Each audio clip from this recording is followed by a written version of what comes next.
नमस्कार। टुडे हिमाचल में आपका बहुत बहुत स्वागत है। मैं हूं आपके साथ भावना रेनॉल्ड और चलिए देखते हैं शाम की बड़ी खबरों को फटाफट।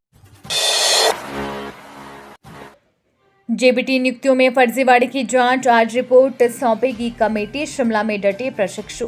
प्रारंभिक शिक्षा विभाग में जेबीटी की बैच वाइज भर्ती में अनियमितता बरतने के आरोप का मामला तूल पकड़ गया है। जेबीटी डीएलएड बेरोजगार संघ ने इस मामले में बड़े आंदोलन की चेतावनी दी है। संघ ने बीते रविवार को शिमला में धरना प्रदर्शन किया था। अब वो सरकार के समक्ष इस मामले को उठाने की तैयारी में है। विरोध बढ़ता देख शिक्षा विभाग ने इसको लेकर जांच बिठाई है। प्रारंभिक शिक्षा निदेशक घनश्याम चंद ने इसको लेकर जांच कमेटी का गठन किया है। संयुक्त नियंत्रक मसराम बेंच को जांच कमेटी का अध्यक्ष बनाया गया है। इसके अलावा उप निदेशक प्रारंभिक शिक्षा जोगेंद्र राव, सहायक निदेशक सुजाता ठाकुर व अधीक्षक ग्रेड 2 राजेंद्र तपवाल कमेटी में सदस्य के रूप में शामिल किए गए हैं। ये सोमवार को अपनी रिपोर्ट निदेशक प्रारंभिक शिक्षा को देंगे। इस रिपोर्ट को शिक्षा मंत्री को भी सौंपा जाएगा। जयराम ठाकुर ने सुक्खू पर लगाया आरोप, कहा सीएम के बयान से बड़ा अपराधियों का हौसला। चंबा घटनाक्रम ताजा उदाहरण।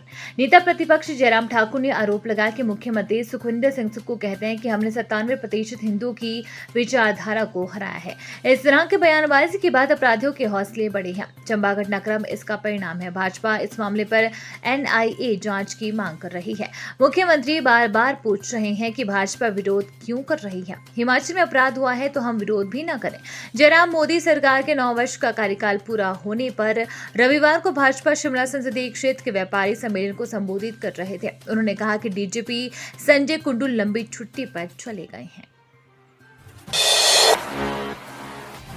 मनोहर हत्याकांड के बाद दोनों समुदायों ने दिखाया था सांप्रदायिक सौहार्द। शव लेकर पहुंचे थे अस्पताल।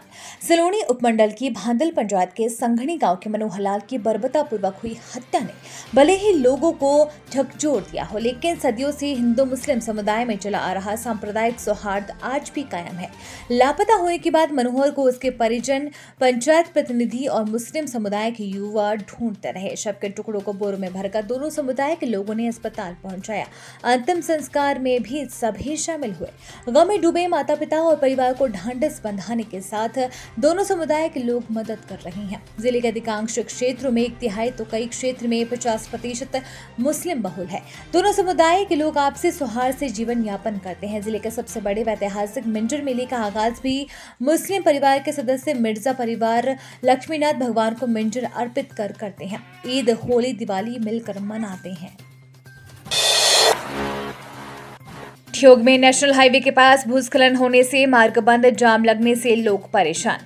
ठियोग नगर में राष्ट्रीय राजमार्ग के बिजली विभाग के पास भूस्खलन से प्रभावित राष्ट्रीय राजमार्ग बंद है। सोमवार सुबह सड़क का एक और हिस्सा धंसने से यातायात शुरू करने में कुछ और दिनों का समय लग सकता है। प्रशासन ने शिमला से ऊपरी शिमला के लिए ठियोग होकर आने जाने वाले वाहनों के लिए 4 वैकल्पिक सड़कों का इस्तेमाल करने के निर्देश दिए थे, लेकिन इन मार्गों में रविवार देर शाम तक जाम लगा रहा, जिसके कारण लोग परेशान रहे। पर्यावरण संरक्षण में नई पहल, सबसे ज्यादा ई बसें चलाने वाला डिपो बनेगा शिमला। सीएम आज दिखाएंगे 20 को हरी झंडी। पर्यावरण संरक्षण के प्रति चलाए जा रहे अभियान में एक और तमगा शिमला के नाम आज से जुड़ जाएगा। हिमाचल प्रदेश पथ परिवहन निगम का लोकल डिपो प्रदेश का ऐसे एकमात्र डिपो बन जाएगा जहां सबसे ज्यादा इलेक्ट्रिकल बसें चलेगी। मुख्यमंत्री सोमवार को 20 नई ई बसों को हरी झंडी दिखाएंगे। निगम के लोकल डिपो के बेड़े में 20 बसें शामिल होने के बाद ई बसों की संख्या बढ़कर 70 हो जाएगी। अभी तक 50 बसें शहर में चल रही है। हालांकि ये बसें लोकल रूटों के अलावा बाहर के लिए भी चलाई जा रही है। पर्यावरण की दृष्टि से ये सबसे महत्वपूर्ण कदम है।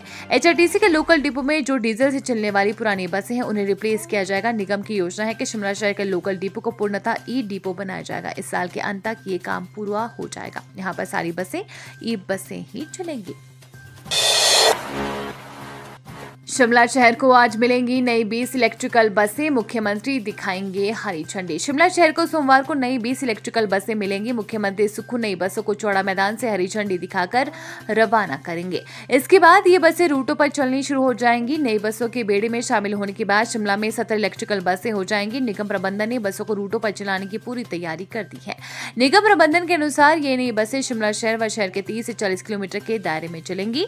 इन बसों को डीजल की चल रही पुरानी हो चुकी बसों से रिप्लेस किया जाएगा। शहर में नई 20 इलेक्ट्रिकल बसों के चलने से यात्रियों को पुरानी बार बार खराब हो रही बसों से भी छुटकारा मिलेगा। यात्रियों को बिना ध्वनि प्रदूषण और आरामदायक सीटों वाली बसों की सुविधा मिलेगी।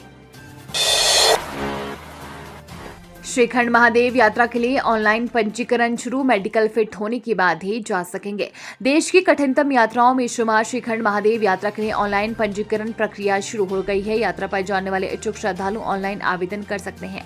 कुल्लू जिला प्रशासन की देखरेख में श्रीखंड यात्रा ट्रस्ट की ओर से 7 से 20 जुलाई तक ये यात्रा करवाई जाएगी। श्रद्धालु की स्वास्थ्य जांच के बाद ही उन्हें यात्रा पर जाने दिया जाएगा। 20 जून के बाद श्रीखंड यात्रा ट्रस्ट की टीम श्रीखंड के लिए रवाना होगी। ये टीम ट्रैक तैयार करेगी। इस वर्ष हुई भारी बर्फबारी और ग्लेशियर के कारण ये यात्रा अधिक जोखिम भरी होगी। हालांकि यात्रा के दौरान विभिन्न बेस कैंपों पर रेस्क्यू, मेडिकल और प्रशासन की टीमें मौजूद रहेंगी, जो यात्री की हर संभव मदद करेगी। यात्री shrikhand.yatra.hp.government.in पर ऑनलाइन पंजीकरण करवा सकते हैं। सूबे में घट गया पुष्प उत्पादन का कारोबार। सिर्फ 262 हेक्टेयर में हो रही है खेती। सूबे में फूलों की खेती सिमट रही है। कम किसान रह गए हैं जो इस कारोबार को तवज्जो दे रहे हैं। किसानों का खेती के प्रति कम रुझान के बाद अब कारोबारियों ने भी हाथ खड़े कर दिए हैं। हिमाचल में पुष्प क्रांति तो नहीं आई, उल्टा उत्पादन का क्षेत्र भी कम हो गया है। अंदाजा लगाया जा सकता है कि परवाणु स्थित सूबे की पहली फूल मंडी भी बंद होने के कगार पर पहुंच चुकी है। इस साल मंडी में फूल नहीं बिके, लिहाजा कारोबारियों को दुकानों की चाबियां मंडी समिति को सौंपनी पड़ी। अब इसे सेब मंडी के साथ मर्ज करने की तैयारी शुरू हो गई है। बता दें कि साल 2012 में सूबे में 915 हेक्टेयर क्षेत्र में फूलों की खेती हो रही थी। धीरे धीरे खेती का क्षेत्र घटता चला गया। कोरोना काल के दौरान 600 हेक्टेयर के करीब इसकी खेती रह गई। आज स्थिति ये है कि पूरे प्रदेश में महज 262 हेक्टेयर क्षेत्र में फूलों की खेती हो रही है।